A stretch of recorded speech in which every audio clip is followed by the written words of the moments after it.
Prezado telespectador, é com grande satisfação que estamos aqui no Saber Direito Responde. Meu nome é Anderson Costa, eu fui professor de penal que estive com você durante a semana, gravando a questão dos crimes contra a honra, a questão da consumação de cada um deles, a questão do sujeito, a diferenciação e peculiaridades da calúnia, da difamação e da injúria, momento consumativo, entre outras circunstâncias específicas de cada um desses crimes. Hoje teremos aqui algumas convidadas, sendo elas a Fabiane, a Daniele e a Isabelle, que irão fazer algumas perguntas, dirimir algumas dúvidas, alguns questionamentos, para a gente finalizar e elucidar a nossa matéria com chave de ouro. Então eu passo agora a pergunta à Fabiane em relação ao tema que foi tratado durante a semana, para fazer algum questionamento, alguma indagação em relação ao tema. Sim, professor, eu fiquei com um pouco de dúvida, eu queria que você me esclarecesse a diferença entre a injúria racial e o racismo. Certo. O racismo, ele é um crime imprescritível, insuscetível de graça, de anistia, insuscetível de fiança, inafiançável. É um crime previsto numa lei específica que tem uma pena um pouco mais rigorosa. Nós temos o racismo quando há privação, segregação, quando há o impedimento de uma pessoa exercer um determinado direito que lhe é inerente. Exemplo, uma pessoa que assistia agora a minha aula, por questão de raça, cor, etnia, eu proíbo essa pessoa de ter acesso ao estabelecimento por não tolerar aquela cor, não tolerar aquela raça, não tolerar aquela etnia. Por essa razão, eu impeço a pessoa de entrar. Então, o racismo é a privação de um direito. A injúria racial, não. A injúria racial é um crime contra a honra, onde a pessoa é ofendida pela questão da raça, cor, etnia, religião, questão de por ser portador de deficiência ou pela idade. O rol do artigo 140, parágrafo 3º do Código Penal é taxativo. Ele traz todas as questões que determinam o que trata como injúria racial.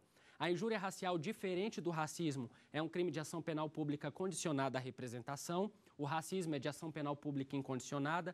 A injúria racial tem como pena 1 a 3 anos. Comporta o chamado sursis processual, diferente do racismo que não comporta, considerando que a pena mínima para crimes previstos na lei de racismo é de 2 anos. E há de consignar ainda que a injúria racial é afiançável e ela está suscetível ao prazo decadencial da representação, bem como ao prazo prescricional, que é o poder de punir por parte do Estado, o que não ocorre com o racismo. O racismo ele não está submetido nem ao prazo decadencial, porque é um crime de ação penal pública incondicionada, e nem está suscetível ao prazo prescricional, porque a Constituição o elencou como um crime imprescritível. Então, a diferença entre os dois institutos é gritante. O marco de um é totalmente diferente do outro. A legitimidade, a condição de procedibilidade, a forma de punir, a forma de prosseguimento da ação penal é bastante distinta. Ok? Vamos lá agora para a pergunta da Daniele. Professor, e se o funcionário público é injuriado no exercício das suas funções, admite-se exceção de verdade? Vamos lá. Em primeiro lugar, injúria, em hipótese alguma, admite exceção da verdade. É o único crime contra a honra que não admite tal instituto. O funcionário público que é ofendido no desempenho de suas funções ou em razão delas não é vítima de injúria, e sim vítima de desacato ao servidor público, previsto no artigo 311 do Código Penal. A gente sabe que se a ofensa ao funcionário público, quando ele está presente, é desacato. Se a ofensa ao funcionário público ele está ausente, é injúria, é crime contra a sua honra. Independentemente do caso, não é comportada a exceção da verdade, porque em crimes contra a honra, a injúria não admite esse instituto de forma alguma. E no desacato, por ser um crime contra a administração pública, esse instituto é totalmente repudiado. Agora vamos à terceira pergunta com a Isabelle. Professor, a ofensa contra o homossexual configura injúria racial? Essa pergunta é bastante interessante, por quê? Nós temos atualmente o movimento do grupo gay, gays, lésbicas, transgêneros, entre outros, lutando para criminalizar a homofobia, transformando a ofensa contra homossexuais num crime diferenciado, com uma agravante ou com uma causa de pena ou também com uma qualificadora. A gente sabe que o crime de injúria racial, ele é um crime previsto no artigo 140, parágrafo 3º do Código Penal, regido pelo princípio da taxatividade. Ou seja, ele traz as circunstâncias que qualificam o crime de injúria. raça, etnia, cor, religião, idade e deficiência. Observe que a homossexualidade não se enquadra em nenhuma dessas circunstâncias. Por essa razão, um homossexual que é ofendido por ser homossexual, o agente incorre em injúria caput e não injúria qualificada. Não se responde por injúria racial ao se ofender um homossexual por conta de sua condição sexual. Lembrando ainda que homossexualidade é o termo correto. Homossexualismo identificava como ismo. E o ismo, para o Ministério da Saúde, muitas vezes é considerado como doença.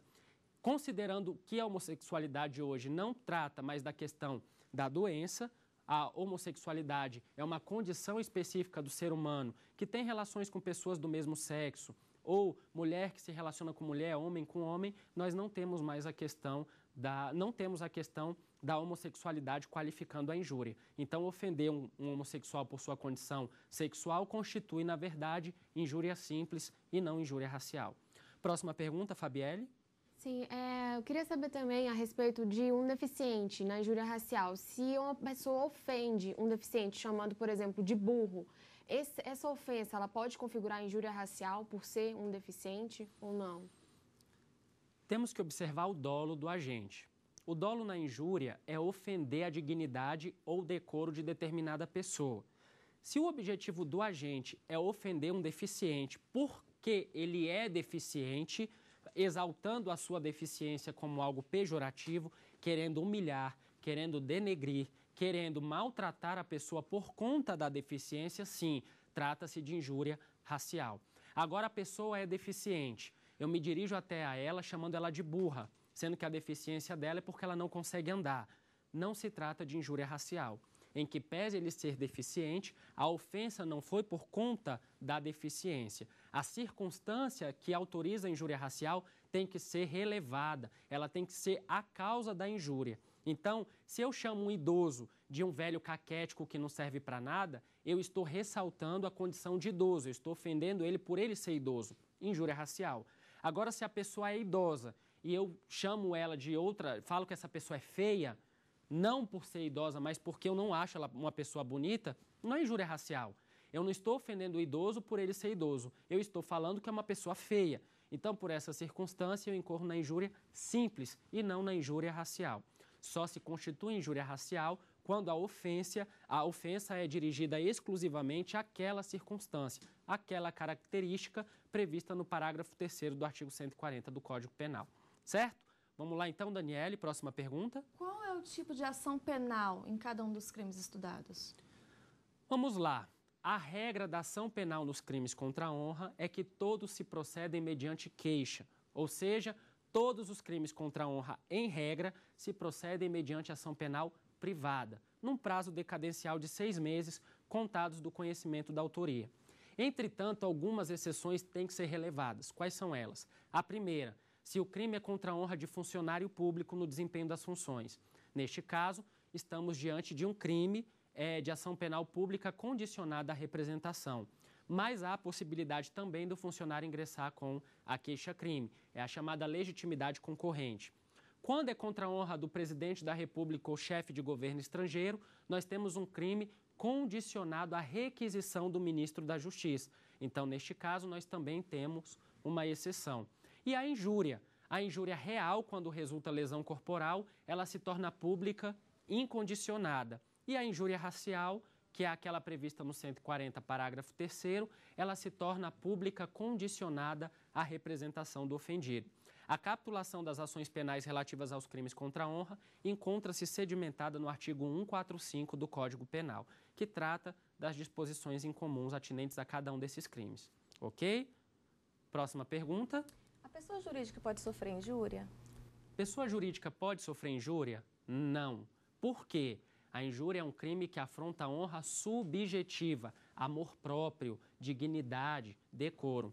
A pessoa jurídica ela não fica triste se você chamá-la de feia. A pessoa jurídica não fica triste se você chamá-la de gorda. A pessoa jurídica não fica triste se você chamá-la de pessoa sem capacidade crítica de raciocínio.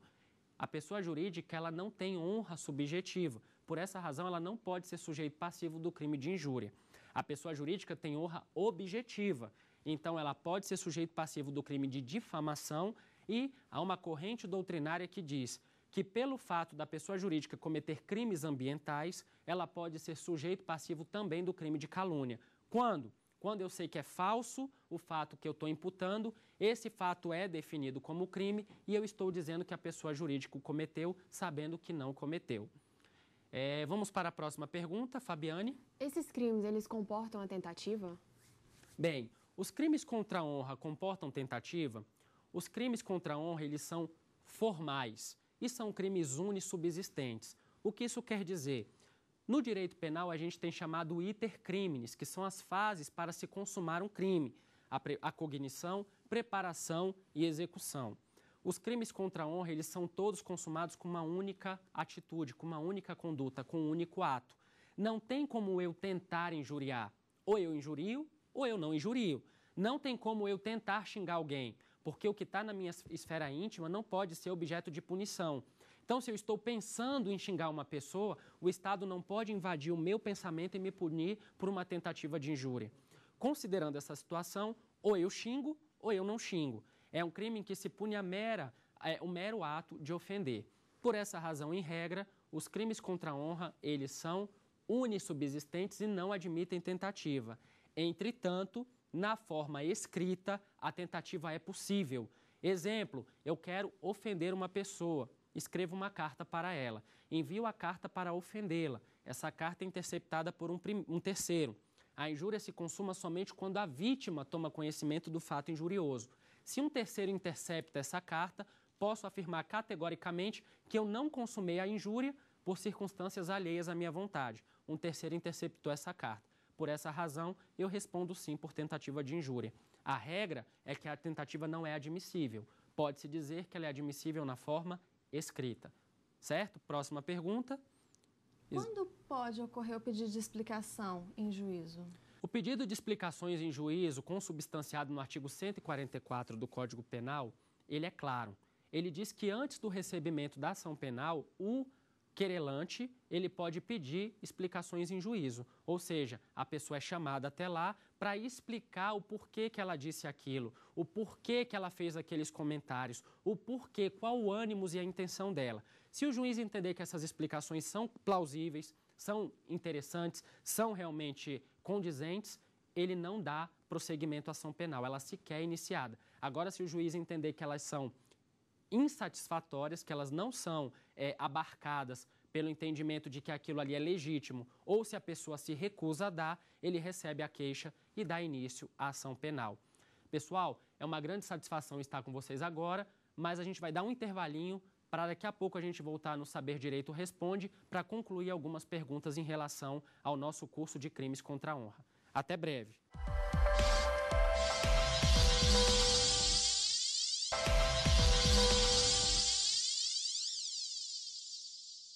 O Saber Direito Responde está de volta para a gente concluir, elucidar alguns questionamentos, algumas perguntas, dirimir algumas dúvidas relacionadas aos crimes contra a honra. Crimes estes que causam na sociedade embaraços, dúvidas, e a gente vai tentar agora esclarecer com alguns questionamentos de alunos de direito, de discentes do direito, em relação a essa situação. Próxima pergunta. Professor, o que configura a falsa imputação da calúnia? O que configura a falsa imputação da calúnia? A calúnia é um crime cujo elemento subjetivo do tipo é o dolo. Ou seja, o objetivo do agente é manchar a reputação de outrem, imputando 1. Fato falso. 2. Fato definido como crime. Isso quer dizer que só é calúnia se eu souber que o fato é falso, ou se verdadeiro, não é a pessoa a quem eu estou imputando o cometimento do crime que tenha cometido. Então, não basta que o fato seja definido como crime, ele tem que ser falso. Exemplo, eu digo que você comete furtos, só que eu tenho que saber que esse cometimento de furtos é falso, porque se no meu íntimo eu acredito que isso é verdade, não é calúnia. O elemento subjetivo do tipo é demonstrar que o fato imputado é falso, e que, além de ser falso, ele tem que estar definido na lei penal como crime, não como contravenção. Como a gente falou na aula passada, contravenção, não. Contravenção, difamação. Crime, calúnia. esse Czinho que começa na calúnia é de crime. E esse fato tem que ser definido como crime e, além disso, ele tem que ser falso. Então, essa falsa imputação é o fato do agente ter certeza, dele saber que aquilo que ele está falando é mentira. Ou, se verdade, ele está imputando um agente que ele sabe que não foi que cometeu o crime. Ok? Próxima pergunta. Professor, a intolerância religiosa, que muitas vezes a gente vê por aí, quando a pessoa ofende um outro, isso constitui crime nesse sentido? A intolerância religiosa, ela constitui um crime? Sim. A intolerância religiosa, ela pode facilmente ensejar a chamada injúria racial. O artigo 140, parágrafo 3º, ele fala: injuriar alguém por preconceito de raça, cor, etnia, religião. Então, você ofender a pessoa por conta da religião dela, menosprezando, julgando que ela é inferior a você por conta daquela crença, daquela religião, sim, constitui o crime de injúria racial. Sendo esse crime, inclusive, uma forma qualificada da injúria. A gente falou mais atrás que a injúria, ela admite tanto uma causa de aumento quanto a forma qualificada. A causa de aumento na injúria, ela está no artigo 141, incisos do Código Penal, e ela sempre vai aumentar em 1/3, desde que não seja contra deficiente ou idoso, porque nesse caso a gente tem a injúria na forma qualificada, que é aquela do parágrafo 3º do Código Penal, cuja pena passa a ser de 1 a 3 anos, saindo inclusive da esfera de competência do juizado especial. Ela passa a ser de esfera da vara criminal, considerando que a pena máxima dela é 3 anos, ou seja, exorbita os 2 anos exigidos pela Lei 9.099. Certinho? Próxima pergunta. Professor, caracterizando a injúria, o juiz pode deixar de aplicar a pena em caso de retorção? A injúria é o único crime que admite a modalidade chamada perdão judicial. Quando ela admite? Em 2 situações. A primeira delas, muito bem colocada na pergunta, é a questão da retorção imediata. O que é a retorção imediata na injúria? A injúria consiste na ofensa da dignidade ou decoro. Então, se eu viro para uma pessoa e falo assim, sua medíocre, e a pessoa vira para mim e fala, seu hipócrita, o juiz pode deixar de aplicar a pena, porque foi uma injúria que consistiu numa retorção imediata de outra injúria. Nesse caso, o juiz aplica o perdão judicial conforme previsão legal. E há uma outra possibilidade também de se aplicar o perdão judicial na injúria. Quando? Quando a vítima, de forma reprovável, provocou aquele comportamento. Imagine a moça sentada e você toda hora vai lá e dá um tapinha na cabeça. Dá um tapinha na cabeça, puxa o cabelo, empurra, empurra, tapinha na cabeça, puxa o cabelo. A pessoa fica tão fula da vida que o que ela faz? Te xinga, te ofende. O que ela fez? Injúria. Mas por quê? Porque você, de forma reprovável, provocou nela aquela reação. Então, o juiz, nesses 2 casos, 1, de retorção imediata, 2, de reprovação por parte da vítima apta a causar a própria injúria, o juiz pode sim deixar de aplicar a pena. Lembrando que o perdão judicial, nesse caso, é uma causa extintiva da punibilidade nos termos do artigo 107 do Código Penal, causa de absolvição nos termos do artigo 386, inciso 6, também do Código de Processo Penal. Certinho? Próxima pergunta. Professor, apenas para não restar nenhuma dúvida, qual é o momento consumativo dos crimes contra a honra? O momento consumativo dos crimes contra a honra. Como falamos de forma bastante exaustiva, a difamação e a calúnia, elas têm como objeto jurídico a honra objetiva, ou seja, é a honra protegida na esfera da sociedade. É como a sociedade te vê, é como as pessoas lhe veem, é como as pessoas analisam a sua conduta social. Então, quando terceiros tomam conhecimento da difamação ou da calúnia, o crime está consumado. Ainda que a vítima sequer saiba da ocorrência do delito. Mas o marco para a contagem do prazo decadencial é o fato dela conhecer a autoria. Então, conta-se 6 meses a partir do conhecimento da autoria, em que pese, muitas vezes a consumação se dá e a vítima sequer fica sabendo. Ela é objeto de difamação e calúnia e fica sabendo 1 mês, 2 meses depois. Isso é plenamente viável. Então, a calúnia e a difamação, por protegerem a honra objetiva, elas têm um momento consumativo quando terceiros tomam conhecimento da imputação. Já a injúria, de forma diferenciada, ela se consuma no momento em que a própria vítima é ofendida. A própria vítima, ela tem o decoro ou a dignidade dela afrontados. Por quê? Porque a injúria, ela começa com in, e esse in vem de íntimo, interno. é quando a pessoa me ofende olhando nos meus olhos, quando ela quer me machucar, ela quer me espezinhar. Lembrando que o funcionário público, quando é ofendido, é humilhado, ele tem a sua honra maculada diretamente pela vítima, esse crime não é injúria, é desacato. Quando ele não estiver presente e ele for ofendido na presença de outras pessoas, aí sim constitui-se a injúria. Então, essa peculiaridade ela é muito importante, porque há a possibilidade da injúria se consumar sem a presença da vítima? Sim, quando a vítima é funcionário público no desempenho de suas funções. E aí há esta peculiaridade da injúria. Ela se consuma quando ele não está. Agora, quando ele estiver, estamos diante do crime de desacato. Certinho? Próxima pergunta.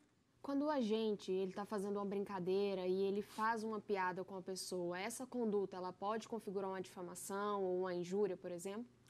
Muito interessante a pergunta. Os crimes contra a honra são todos dolosos. Nós sabemos que o ordenamento jurídico ele prevê o elemento subjetivo do tipo dividido em dolo e dividido em culpa. O dolo pode ser eventual, alternativo e direto, e a culpa pode ser consciente e inconsciente. A culpa ela decorre de imprudência, negligência e imperícia. O dolo é aquele no qual a gente quer cometer o delito ou ele assume o risco de produzi-lo, ou seja, ele não se importa com o resultado. Se o resultado acontecer, isso não vai fazer com que ele fique com remorso, porque ele assume o risco na produção. O que isso quer dizer? Se eu estou numa mesa de bar com alguns amigos e eu faço uma piada de mau gosto em relação a um dos colegas, a um dos componentes da mesa, observe, eu fiz uma piada, eu estava brincando. Pode-se dizer que eu cometi o crime de difamação porque eu expus aquele indivíduo para a mesa de bar? Ou pode-se falar que eu cometi o crime de injúria porque ele se sentiu altamente ofendido com a minha piada? A resposta é não.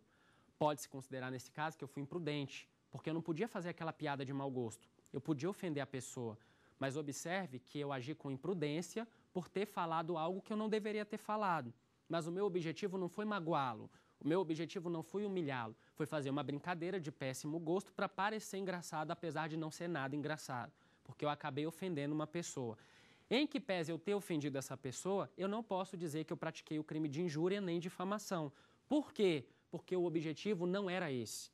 O agente não tinha esse dolo, ele não estava imbuído do chamado ânimos difamandi, véu injuriandi ou caluniandi, que são os ânimos dos crimes contra a honra.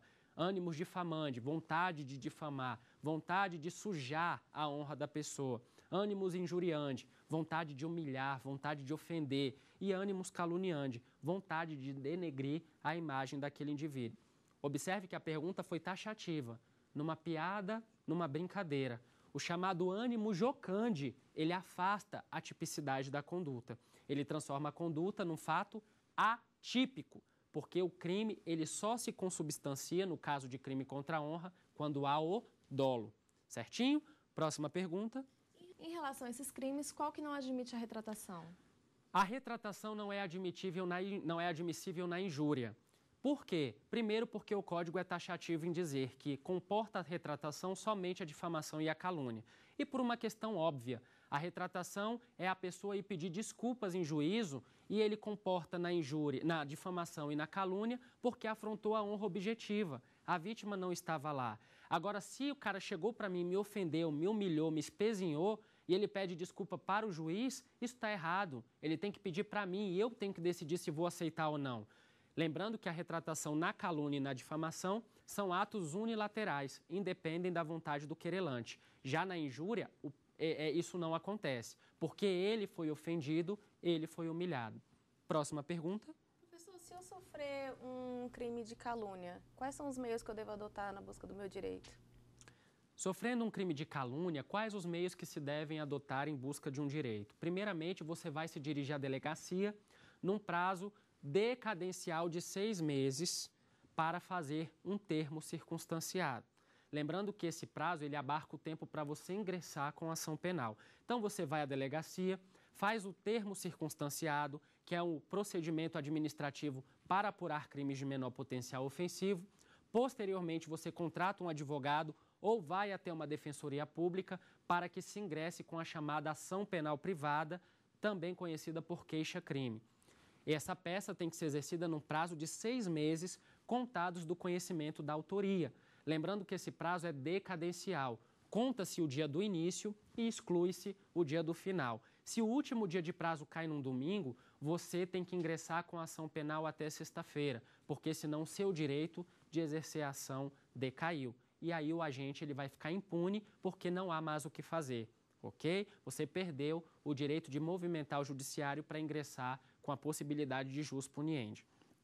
Com base nessa situação, eu agradeço muito a oportunidade de estar aqui com você, espectador, com vocês, alunas, discutindo, enriquecendo o nosso direito penal, dirimindo algumas questões e podem ter certeza que, para o que precisar, qualquer dúvida, qualquer esclarecimento, estarei sempre aqui.